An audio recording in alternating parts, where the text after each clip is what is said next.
नमस्कार दोस्तों। आज की कहानी, रिश्ते हमेशा बराबरी वालों से करने चाहिए। नई दुल्हन अभी अपने कमरे में भी नहीं पहुंची थी। उससे पहले ही उसके घर से आया सारा सामान आंगन में फैल चुका था, जिसे देखकर रिश्तेदार तरह तरह की बातें कर रहे थे। ताई जी तो गुस्से में आग बबूला हो रही थी। ताऊ जी को देखते ही बोल पड़ी, यह सामान आया है रमेश के ससुराल से। बहू के माँ बाप ने इतने सस्ती चीजों से बहू को विदा किया है। आपने देखा है मेरी शादी के कांसे पीतल के बर्तन कितने बड़े बड़े हैं। उसमें सारे गांव का खाना बन जाए। यह इतने छोटी कि इस परिवार का खाना ही न बन पाएगा। और बड़े बुजुर्गों को इतनी सस्ते कपड़े देकर उनका सम्मान कोई करता है? मेरा इतना बड़ा खानदान है, उन्होंने सिर्फ 7 साड़ियां, वह भी सस्ती वाली भेज दी। ननद के लिए कुछ भी नेक नहीं। यह किस घर में आपने रिश्ता जोड़ दिया? ताऊ जी ने मुस्कुराते हुए कहा, मैंने ही उन्हें कहा था कि अपने सामर्थ्य के हिसाब से सब करें। फिर भी उन्होंने अपने सामर्थ्य से ज्यादा किया है। मैंने बेटी की शादी एक अच्छी लड़की से की है, इसीलिए मैंने शादी में मिले सामान को न देखकर उसकी अच्छाई देखी। अब तुम चुप करो, बहू क्या सोचेगी?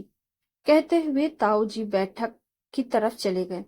ताई जी को गरीब घर की लड़की बिल्कुल पसंद नहीं थी, लेकिन क्या करे, अब जब वह इस घर की बड़ी बहू बन ही गई है तो ताई जी उसे घर का हर काम कराती थी।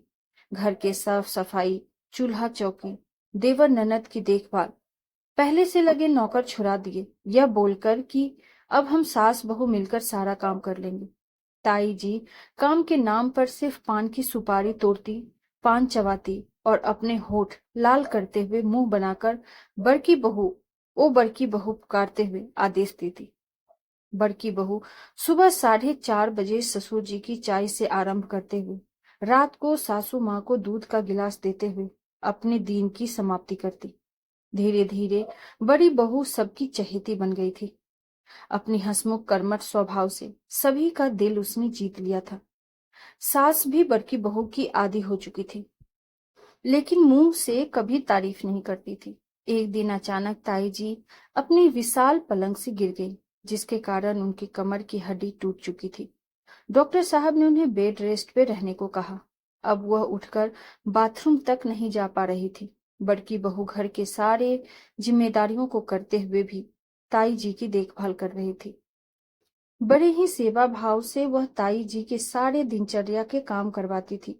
उन्हें साफ सुथरा रखना, कपड़े बदल देना, बाल ठीक करना।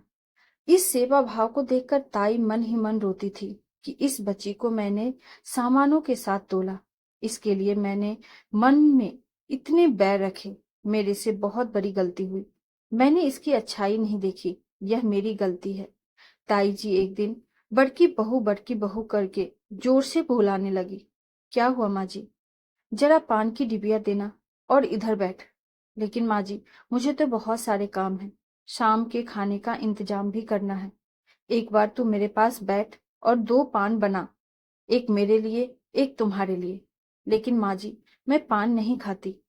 अरे कुछ नहीं होगा, मीठा पान बना, इसी बहाने कुछ देर तो बैठेगी मेरे पास। आज रोटियां मोड़ के राम दिन से मंगवा लेंगे। सिर्फ सब्जी बनाना, क्योंकि तुम बहुत अच्छा बनाती हो। और एक बात, तुम्हारे ससुर जी आए तो बोलना, मैंने उन्हें बुलाया है। कल से एक काम वाली को रखना है। दोनों सास बहुएं पान चबाते हुए भरी दोपहर में न जाने कितनी तरह की बातें कर रहे थे। होठों की लालिमा के साथ दोनों के चेहरे पर आज अजीब सी खुशी थी। आपको हमारी ये कहानी कैसी लगी, कमेंट बॉक्स में जरूर बताइए। और ऐसी ही ढेरों सारी कहानियों के लिए वीडियो को लाइक, शेयर और चैनल पे नए हैं तो सब्सक्राइब करना ना भूलें।